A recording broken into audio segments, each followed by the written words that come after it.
Hello guys, good morning. Welcome to here Interlac, Mapalaksyaw, San Miguel. Good afternoon sa inyo. Ako ay nag-harvest kami rito, naglinis kami ng drainage dito. Ayan, oh. Ayan, nilinis namin yan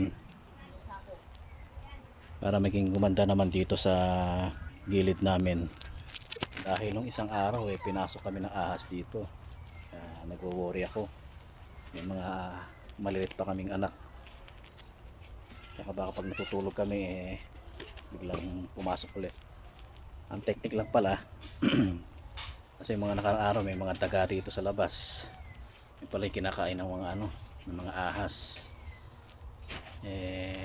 Yun, kailangan itaboy rin yung mga daga para hindi sila nagpupunta rito. Dahil yung pinakaunang pinakaunang ng daga, yun ang pagkain nila.